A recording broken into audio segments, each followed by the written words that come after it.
We're recording. All right. Good evening, everyone. This is Chris Hayden, and this is the Rotary E Club of North Texas.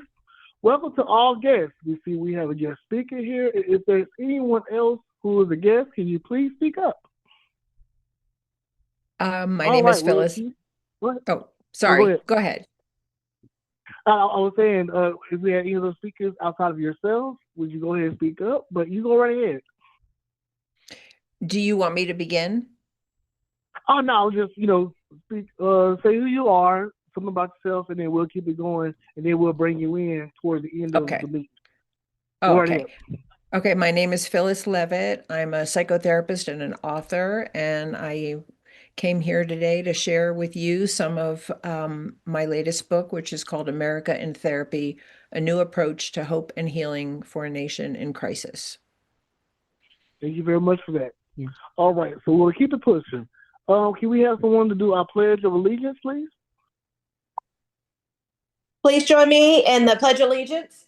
I pledge allegiance Pledge allegiance to the to the flag flag of the of the United United The United States States States of of America America, and to and the to the and republic the republic republic for for which it which it stands, stands, one one one nation nation, under nation, God, under God, under God, indivisible, indivisible, indivisible, with with liberty with liberty and liberty and and justice for justice for justice all. all. for all. Thank you very much for that. Can we get someone to do the invocation?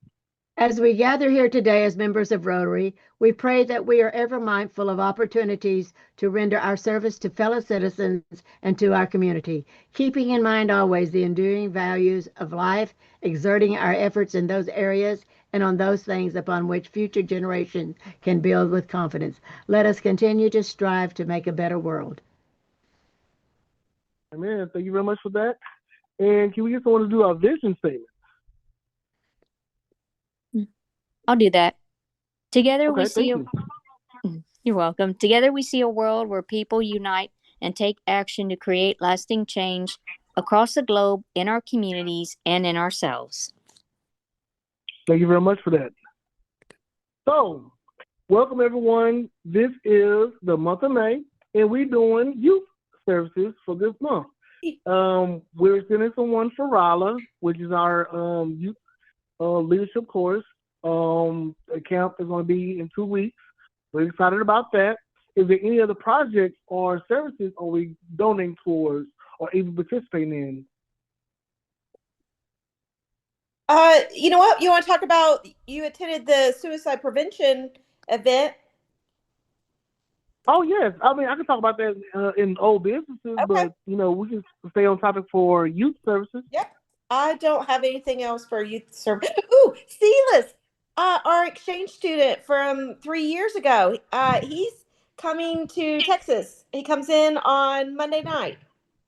Oh Okay. wow, okay, good. Do you want us to Are come y'all out to planning on meet doing you? anything for him? Yeah. Do you guys want to come to the airport with me? Sure. Linda? Since you guys Yeah. are close by? Oh, All right. I'll see if I'm available. Well, that's kind of a far drive for you, Chris. Yeah, text me what the flight number and airline, all that. Okay. All right. Yeah, we'll do. Silas. All right. Yeah. Outside of that, is there anyone else Silas, participating in the any exchange youth student services this month? from Switzerland. Oh, Mm. exchange. All Yeah, and right, we're so supposed to we'll be keep taking it him pushing. around. You were going to have a schedule for us to take him around.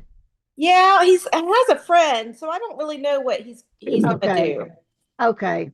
I'll keep you posted. Okay. All right, we'll keep it pushing. So, Miss Linda, would you like to explain our fundraiser?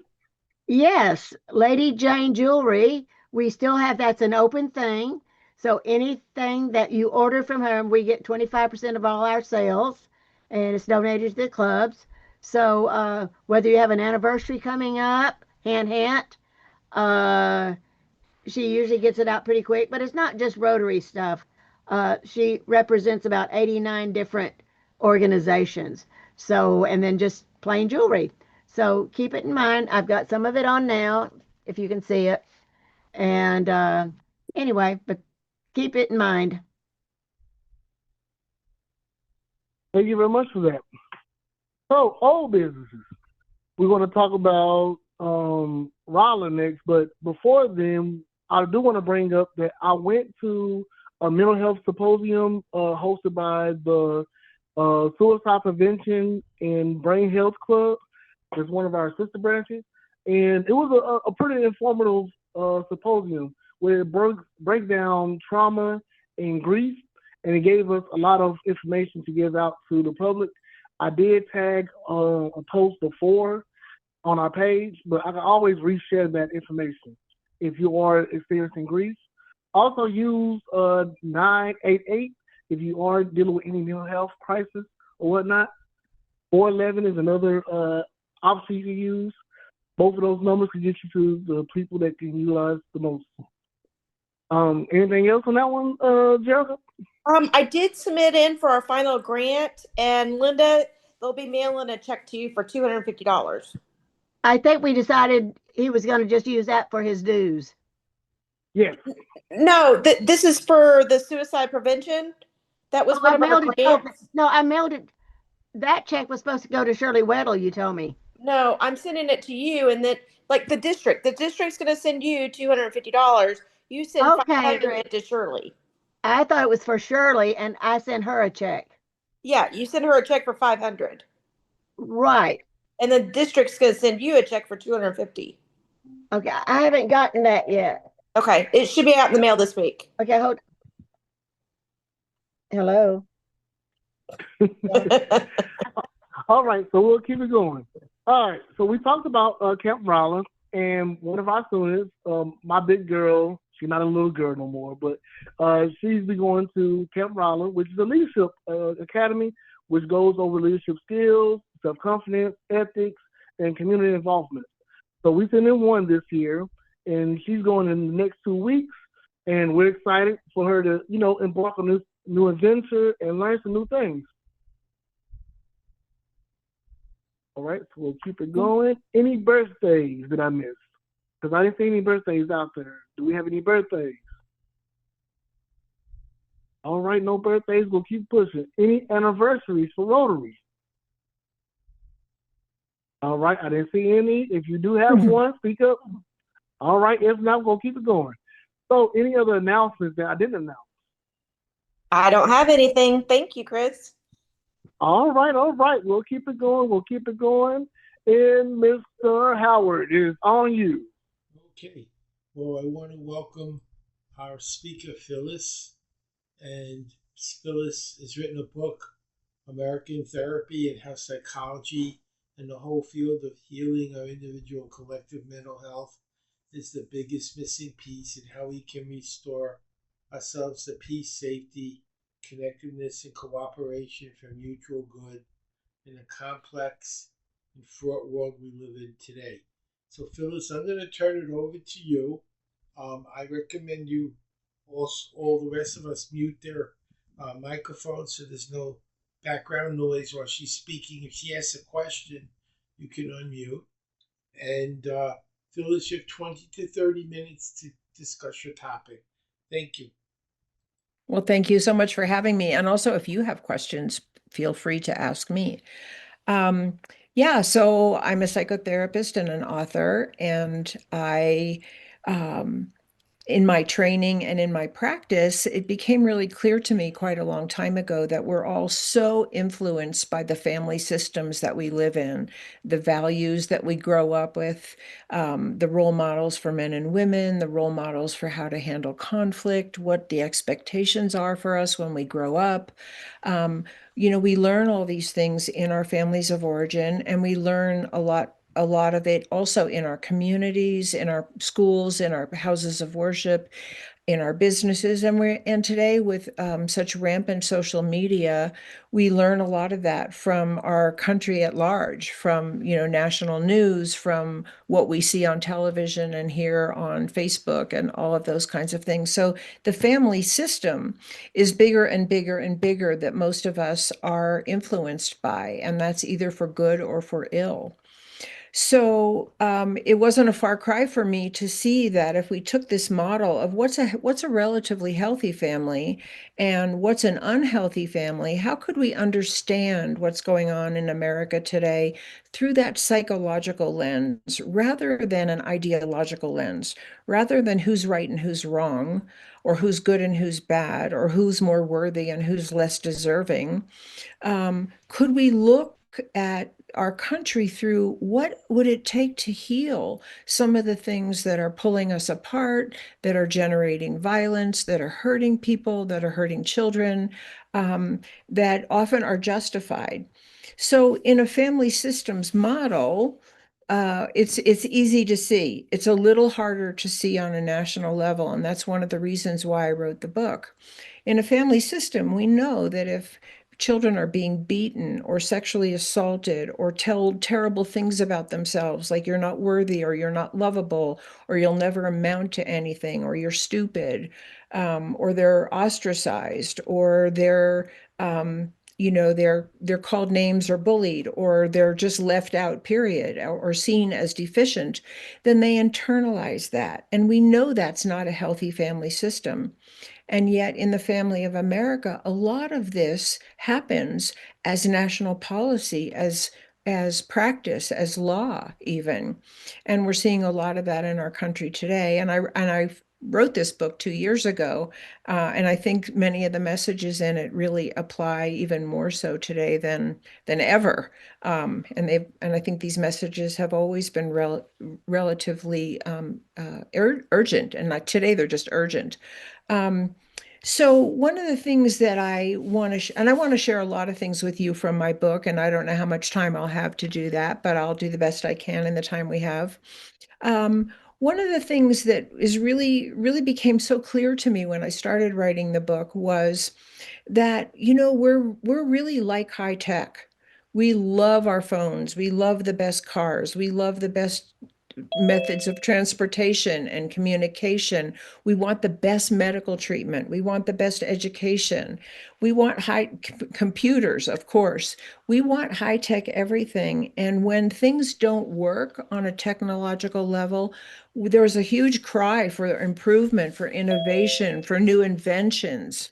And the only area where, as a collective, we don't ask for that is in the area of human relations. And so I talk about in my book what I consider high-tech human relations to be and what low-tech human relations are, so that it's just really clear what we, if we were asking for the best human relations. So I'll say it this way: if your car blows up, you want somebody to fix it, right? You don't say it's a evil car. You don't smash it with a hammer. You say, fix my engine, and you look for the person who's an expert at fixing your car or your computer or your phone. Um, but when a person blows, we tend to just judge them as bad and wrong. And we still live in a paradigm where we want to lock them up and throw away the key rather than say, what's wrong with that human engine? How did this person who was born an innocent little baby become a murderer, or someone who went and shot up a school, or someone who was exploiting old people and robbing their bank accounts, or someone who was driving their car into a crowd of demonstrators? How did that person become that person? They weren't born that way. There's no baby that is born from its mother's body who is born a murderer or a rapist or a tyrant, or someone who wants to bomb other people. We learn these things. Certainly, people are born with different natures. Some people are born more scientifically oriented, more introverted, or more extroverted, or more artistic, or more into nature or animals. We are born with different natures. But the way we're nurtured really means so much in the world today. A child who tends to be rambunctious can be taught to restrain themselves, if in a loving, firm way. They can be taught boundaries. A child who's really introverted can be helped to come out and be more socially involved and more socially connected. We can teach each other these things. We can also teach people to be highly aggressive and violent and or exploitive or discriminatory, or exclusive and walling other people out. We can learn those things too. And we are learning many of those things in the family of America. So while I don't ever want to minimize the good, there are wonderful people in this country doing amazing things, who are generous, who are philanthropic, who are inventing new technologies that help people heal or come together or grow. Um, but people don't come to therapy for that.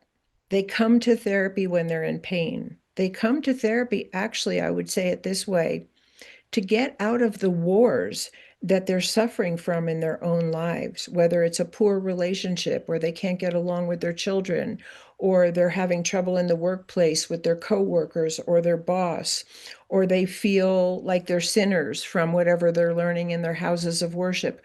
We come to therapy because we're in pain.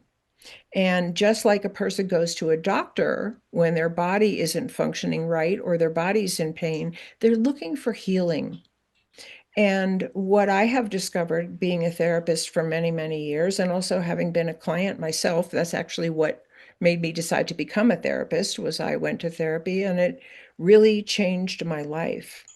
When people come to therapy, they explore how they were conditioned. And if they learned things that were negative, and I'll give you some examples. So, if a child is hit a lot and they're told it's their fault and they're a bad kid and they deserve what they get, then that's painful. There's no question that that causes that child pain. None of us can be mistreated without feeling pain and some level of anger. Sometimes that anger is turned outward to animals, to other children, to other people, and sometimes it's turned inward to ourselves, or both. But the bottom line is we can't be hurt by other people without having some symptom. And certainly there are symptoms that are more socially acceptable than others. If a person is a workaholic, we might not say that person is recovering from child abuse. That might be socially acceptable. It might not be a happy life for them because they can never do enough or earn enough or be famous enough or rich enough or whatever. But that's more socially acceptable than someone who becomes deeply depressed and doesn't function and can't get out of bed, or someone who turns to addiction, whether it's gambling or substances, or food or whatever they're doing that is an addiction for them that they can't stop doing. And many, of course, those addictions to drugs are extremely harmful and have ripple effects throughout their families and communities. And there are what I've identified through my years of being a therapist, there are two categories that, with all of those and high levels of aggression to the point of being homicidal or suicidal, come out of families where there's a lot of abuse, neglect, rigid boundaries, inappropriate expectations, boundary violations, whatever. So we see all of this in our offices, and we understand that these are some of the roots of our worst behaviors. The child who bullies other children on the playground might be called a bad kid, but they're a hurting kid. Something is hurting them that makes them want to act out on other people and take their pain out on other people. And of course, some people take their pain out on themselves and they self-harm in one way or another. But there are two main streams of reaction to hurt by other people that that I've seen over the years with many, many, many clients. And then these are people who never get help, who don't have a chance to heal, and sometimes don't have a chance to find safety, even as adults. And those two streams of symptomology are these two things. One is called learned helplessness.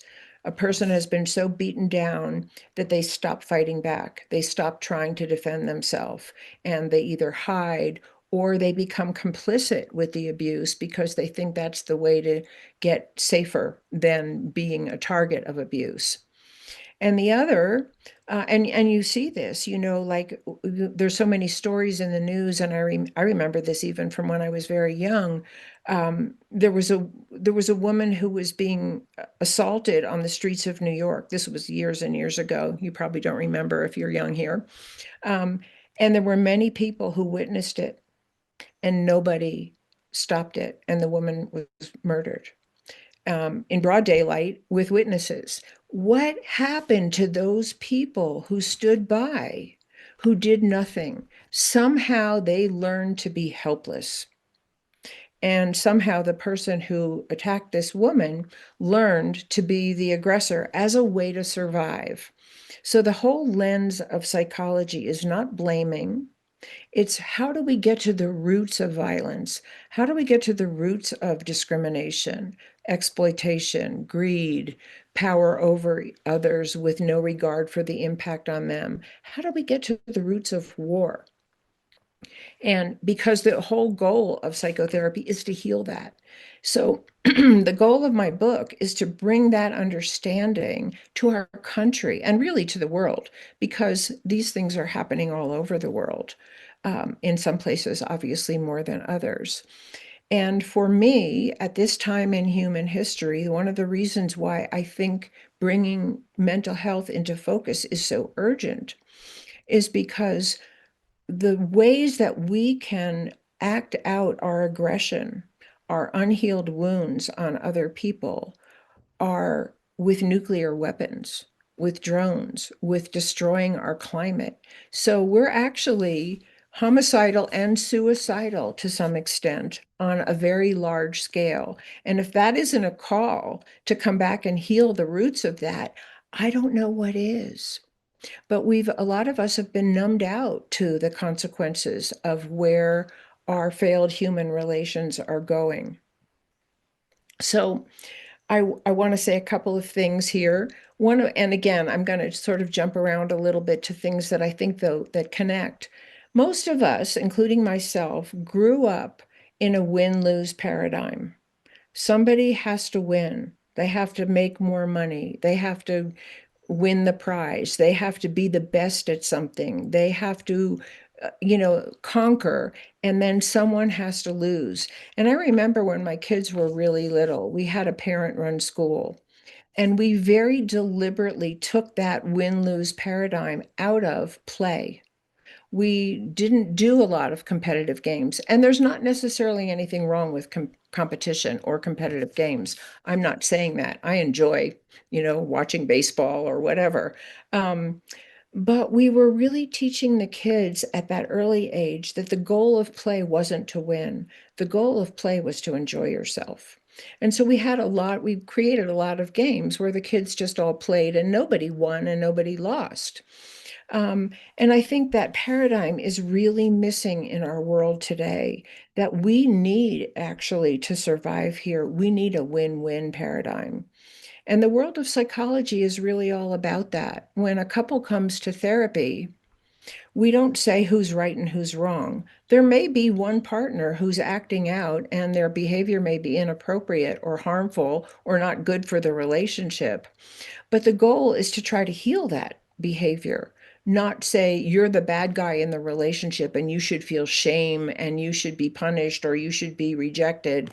But what happened to you that you've become a rager in the relationship, or that you ice your partner out when you don't agree, or that you talk bad about them to other people, or that you hit them when you're angry? What happened? So we look deeply into people's history to try to heal the formative influences that have set them up to behave in ways that are non-relational and harmful, both to themselves and to others. And when someone hurts other people, we think of them as the perpetrator. But one of the things that we've learned in the field of psychology, which I don't think is common knowledge, even with all the psychological knowledge and books and studies that are out there, is that inside the perpetrator is an unhealed victim. And there's studies done, for instance, of people who have been incarcerated in our country, and way over 50% of incarcerated people in America today who have done violent crimes of one kind or another have unhealed childhood trauma. And so there's a perfect example of the victim becoming a perpetrator. And the way to stop that is to try to heal as many people as we can. So one thing among a million that I would advocate if America were in therapy would be that we overhaul our justice system, that we really look for how to bring people back to themselves, how to heal the wounds that set them up to do the things that they did. Not hold them responsible for what they did, but hold them responsible with that deep understanding that they weren't born evil. They were born an innocent person who suffered things that set them up to behave in ways that are unrelational and detrimental. And one of the things I want to say about abuse and neglect is we think of it as physical violence, emotional violence, being told terrible things about yourself, sexual assault, being ostracized, being bullied. But there's one other element to dysfunction that is tied deeply to perpetration that I think is starting to come into the news a little bit today. And that is when a person grows up with no boundaries, when they're not taught that I end here and you begin there. And I am not the only person in the room, and my needs are not the only needs that need to be met or should be honored, but that we're all equal in this together. Your needs are as important as mine. And that there's a word for describing that kind of a family dynamic that's healthy, and it's called sovereign unity. And that means that there's attention paid to the good of the individual, the support of the individual, loving the individual, caring for the individual, and within the context of what's good for everyone else and the whole family.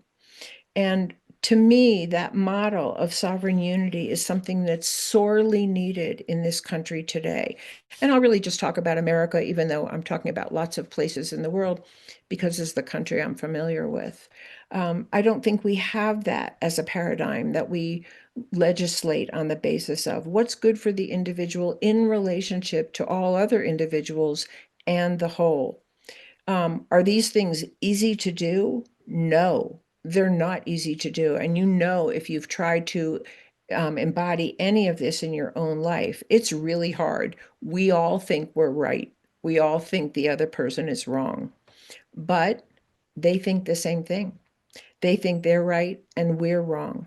And so one of the beautiful gifts of the best psychotherapy is that it teaches people how to listen to other people the way they want to be heard and speak the way they want to be spoken to. And without that, many people feel justified in yelling, in walling people out, in targeting them for abuse or neglect because they think they're so right and the other person is so wrong that they've stopped listening to what is driving that other person. And sometimes, when you work with couples, for instance, sometimes one person really has some bad behaviors. They may be a rager. They may be slamming doors. They may be just being unkind to their partner or ignoring them, or talking about them to other people or triangulating their children, whatever they're doing. But in the best therapy, we really look for what was the conditioning of that person that set them up to behave this way in the relationship, because most of us really want love. We really want to be loved. The person who's a rager or who's icing the other person out is actually doing the best they can to survive whatever is not healed in them, and they don't know it. They don't know that that's a survival mechanism. They just think they're right to have that defense. So if you take our country, you can see that a lot of what we've invested in, a lot of what we talk about, a lot of what we believe in and legislate are defenses. Defending against the people that we've targeted, that we've said are less than, that we have called names, or we don't like them for the color of their skin or their religious orientation or their sexual identity or their income level or whatever it is we judge. that we've justified these behaviors rather than, okay, that person is really poor and maybe they robbed a store. And they shouldn't rob a store, and they need to be held accountable for robbing the store. But could we go beyond that? Could we say, why are they living in poverty?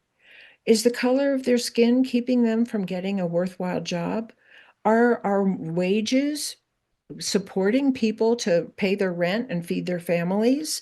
Can we look at the causes? Because that's what we do with a family. So I'm gonna go back a little bit, because one of the things that we do in the very beginning of therapy, when someone comes to therapy, is we get their history. What did they grow up with? What were the role models in their family? How did people treat each other? What did they learn about men and women? What did they learn about boundaries? What did they learn about conflict? What did they learn about their own value?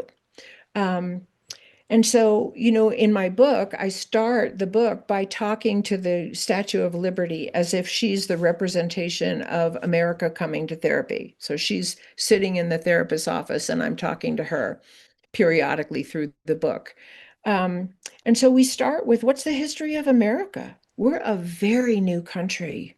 We haven't been here that long. The Native Americans have been here for a long time, but it's clearly not their country. So what happened? And, a little bit of the research I did for my book showed me that many, many of the original settlers here in America were fleeing poverty. They were fleeing religious persecution. They were fleeing war. They were fleeing being in jail. And many of the original settlers sent over from England were released from jail to populate the colony, to start, to create this colony for the British Empire. And so all of these people, not all of them, but many of them, and many over the years after the original settlers, fled the same things, fled poverty, fled starvation, fled persecution, fled wars. And they brought their traumas with them at a time in human history when we didn't talk about psychological trauma and emotional trauma and violence and the effects of violence when it's not healed. And so what happened? Besides the fact that we did amazing things, we built railroads and we, built amazing farms and we developed technologies and made cars and airplanes, and we did, modern medicine. We did wonderful things with the people that came here. And we also acted our traumas out on many people here in America. We slaughtered Native Americans. We enslaved Black people. And to this day, that has never been fully repaired at all. So we have both brought trauma and suffered from it, and we have acted out trauma as a nation. And we continue to do that today. We continue to target people for abuse, for neglect, for hatred, for division, and for withholding resources from them. And what we're doing on a psychological level is creating more victims who are going to be more symptomatic. And that's actually what we're doing. And so for me, mental health is the biggest untapped issue in America today, that could really turn it around.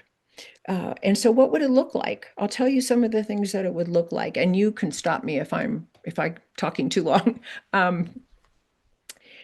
One of the things that we could do is redirect our resources from our defenses, from our weapons that are just designed to kill as many people as possible and cause as much damage as possible. And again, we would never advocate that if it was someone was doing that in their own home.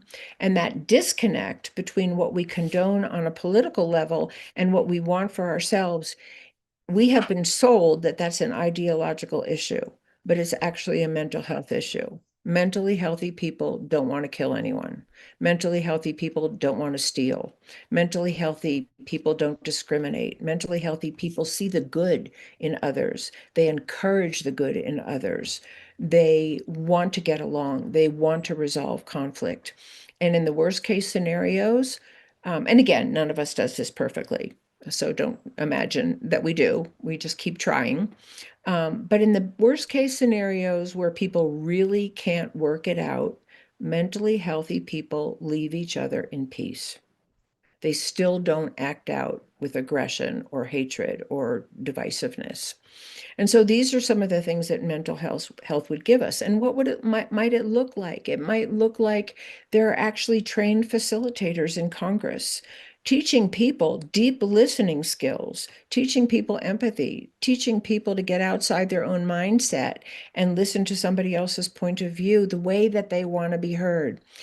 And overall, with the goal to resolve the issues, not go back into that win-lose paradigm. And, I'll beat them at this and we'll take their power away. Can we learn to work together? Because actually, in my mind, it saves a family, it saves a marriage, it can save the environment in a workplace or a school, and it can save us as nations and as a species in this world. And that's really my commitment, is to talk about those things. So, how much time do we have left? Let me just see what. We got a good 10 minutes. You're still good. Okay, good. So, one of the things I wanted to share with you, I have a chapter in my book called, I think it's just called The Elements of Repair, because one of the things that people suffer from is deeply, and this is what brings a lot of people to therapy, is failed relationships, where there's anger, where there's violence, where there's rejection, especially those things. Rejection is a big one. Most of us don't like to be rejected. We want love. We want to belong. We want to feel wanted, and we want to feel valued for who we are in our uniqueness.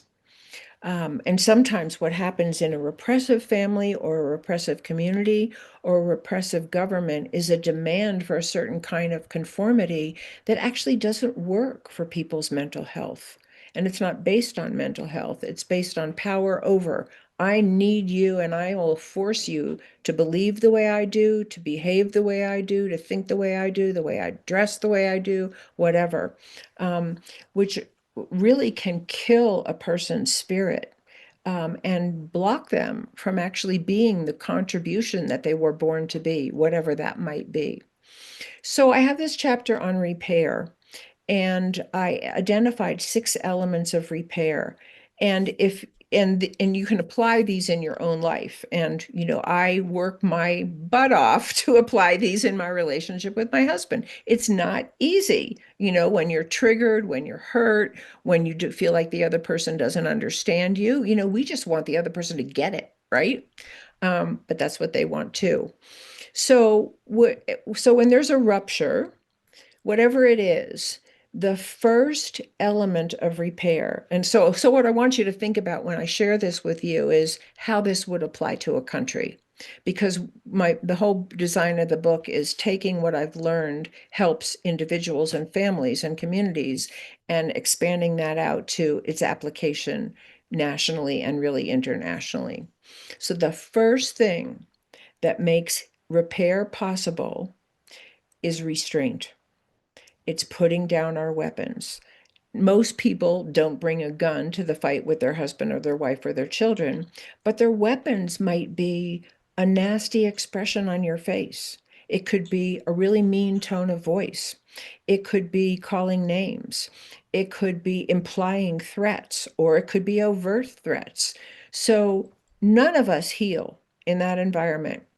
When there is no restraint against our worst impulses toward each other, all we're doing is invoking the other person's defenses. So it becomes attack, defend, and that's what most fights are made of. And unfortunately, some of them really escalate into greater levels of violence and self-harm and harm of others. So the very first requirement for repair of our human relationships is restraint, putting our weapons down and getting rid of them. Like learning not to use them, and learning that there are other ways to heal relationship in the best ways are not power over, but really coming together as equals. And that's what these 6 elements are about.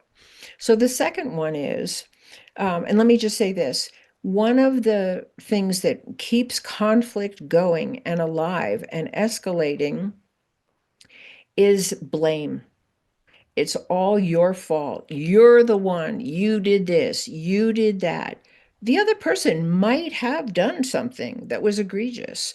We don't usually have some kind of argument with another person or a conflict unless we do feel that they did something wrong or they feel like we did. But just blaming other people, again, only invokes their defenses. If you think about it, fights you might have been in where somebody, you or the other person, is blaming the other person. And what happens? The other person is, but you did this, or no, I didn't. Instead of, and again, these things are tried and tested in psychotherapy offices, and they work. And they're not easy, but they work. So the second element of repair is self-reflection. Instead of blaming you, I look at myself. Who am I being in this argument? What's my tone of voice? What's my facial expression? Is there something that you're telling me that you're upset with me about or angry at me about that I actually could own? Maybe I did speak to you in a nasty way, or maybe I did do something that made you feel left out. I might have meant to do it. I might not have meant to do it. But is there something I could actually be responsible for? And if you've ever had that experience where someone has taken responsibility for themselves rather than attacking you on some level, you know how good that feels. And when one person is able to reflect on themselves and own their own part in whatever's going on, not necessarily that they're taking responsibility for what the other person did, but they're focused on taking their own part, it becomes an invitation for the other person to do the same. If I'm just blaming you, you're probably going to blame me back or defend. If I'm telling you, I'm really sorry, I am upset with you about blah, blah, but I shouldn't have spoken to you that way. I really wish I had said that in a different tone of voice or with different words. It's very likely that that makes the other person feel safe enough to then own their part. And you don't even have to point it out to them because they become more willing to see their part because you're not attacking and blaming and you're role modeling that it can become safe. It can be actually an element of your own integrity to focus on your own part in the play. And that really leads into the next element of repair, which is making amends. Maybe I need to say, I will do that better next time. Or if I start to raise my voice, tell me that's not working, or I'll catch myself, or, I'll be better at helping around the house, or I'll go to therapy with you. I know you wanted that, and I've been resistant because I just think this is all your fault, but I'll go. And again, once one person is willing to make amends, do the repair work, and take responsibility for themselves in that process, it invites the other person to do the same. It doesn't always happen, but it's much more likely to happen if I'm following these steps myself. And then, so after we have restraint and self-reflection and taking responsibility and making amends, and you can ask the other person to make amends too. The fifth step is reconciliation. Maybe we need to actually have a compromise. Or maybe, and one of the things that I find, and you might find this in some of your relationships, is that once you've gotten to that place, sometimes the argument just disappears. You understand each other better. You've heard each other. You've listened the way you wanted to be spoken to. The other person starts to take responsibility for themselves. It grows compassion. It grows deeper understanding. Sometimes in that reflecting on myself phase of the repair process, I might be able to see, you know what? My mother used to do that, and it really triggers me. And then the other person is, oh yeah, my father used to do that, and what you're doing, and it really triggers me. And I can start to distinguish that you're not really my father or you're not really my mother, and maybe your intentions or really weren't the way I perceived them to be. But we can only get to that kind of reconciliation in a place of safety, in a place of deep listening, in a place that's intended to grow compassion, which takes us to the last piece, which is reconnecting with one another. Because the whole goal of repair is that we reconnect.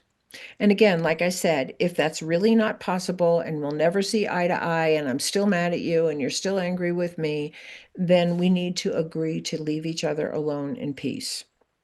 And imagine if we lived in a world where countries would actually implement these steps when there's conflict, when there's disagreement, when there's acting out.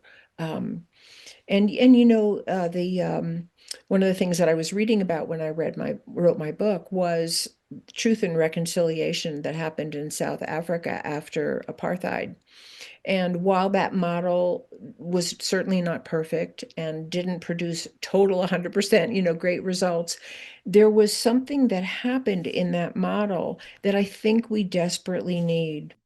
And that model brought perpetrators and victims together in a place of neutrality, where the purpose was to hear each other's stories, and especially for those who had harmed other people, to listen to the impact of what they had done, without making them evil or bad or assaulting them, but really actually asking them to take in the human impact of the atrocities and the injustice that they had perpetrated, with the goal of repair. That was the goal.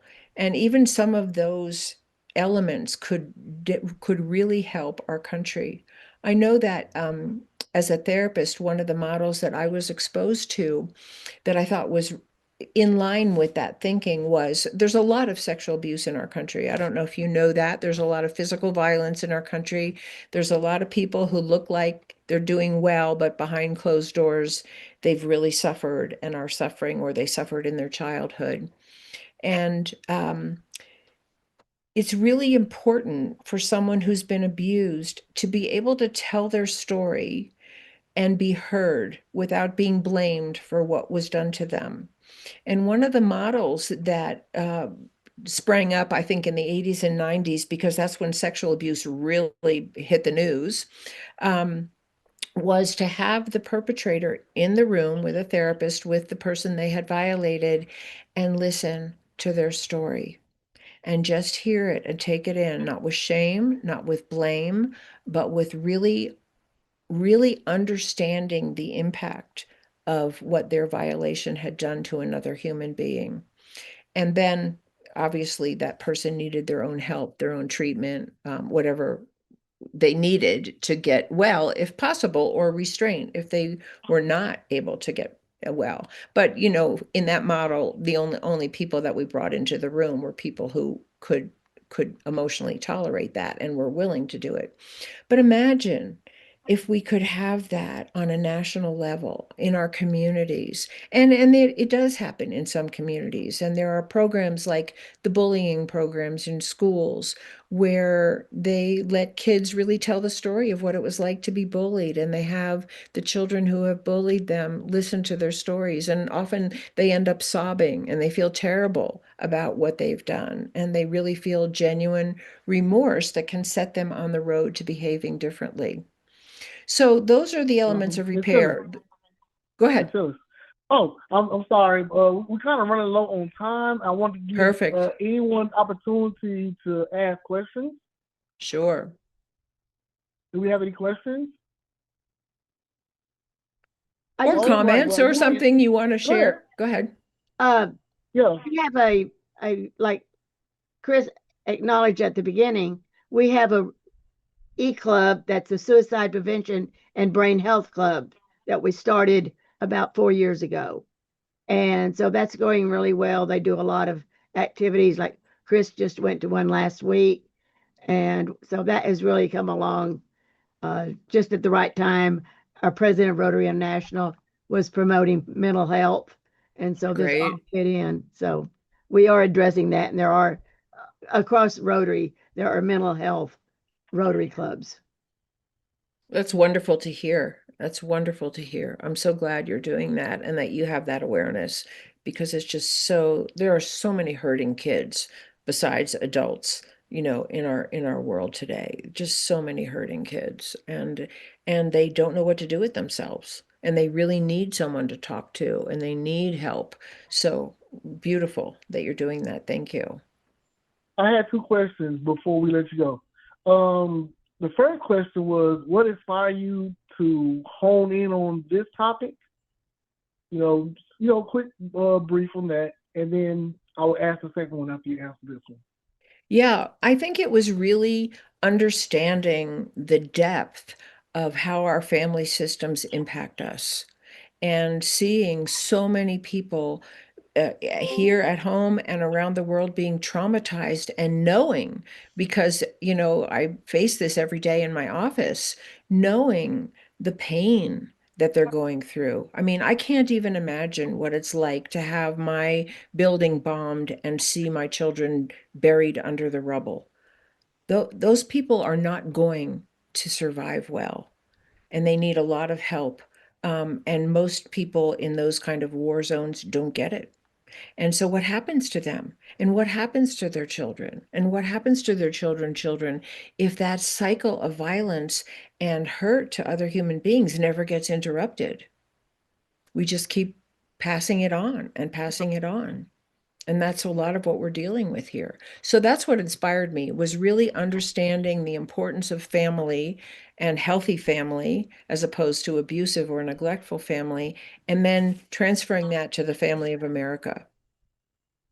Okay. And my second one was, what is your take on peer support specialists and them leading groups to assist with therapy? Why does the screen go dark? It's the light is mushing it out. See, it's not dark. Well, his screen is dark, but the light up there. But it wasn't doing Oh, nothing. yeah. You need me to repeat the question? And no, you said, what do I think about peer support? You know, it's actually not my area of expertise. It's not something that I was involved with. I was really the psychotherapist in the office with the clients that came to me. But I think I love the concept. You know, I think if there's training and there's a genuine desire from one peer to support another, I think we can use all the help we can get. And often, when it's young people especially, they'll hear things from peers that they might not hear from adults. So I think it could be a wonderful tool to use. All right, well, that is the end of our meeting. I appreciate you and your presentation. It was wonderful. I will definitely be trying to grab your book. Thank you. 'Cause I Thank enjoyed you. it. We're going to wrap this up, and you're welcome to stay, but we're going to wrap this up. Can someone lead us in our four-way test, please? Please Okay, join me. I'll say goodbye. I'll say Okay. goodbye. Thank you so much for Goodbye. having Thank me. you, Miss Bye. Phyllis. Thank you. Thank Thank you. you. Please join me in stating the four-way test of the things we think, say, or do. First, is it the truth? Second, is it fair to all concerned? Third, will it build goodwill and better friendships? Friendships. Fourth, will it be beneficial to all concerned? And fifth, will it be fun? And 6. Well, Thank you, everyone. I will see you next meeting. Y'all have a great night. Thank you.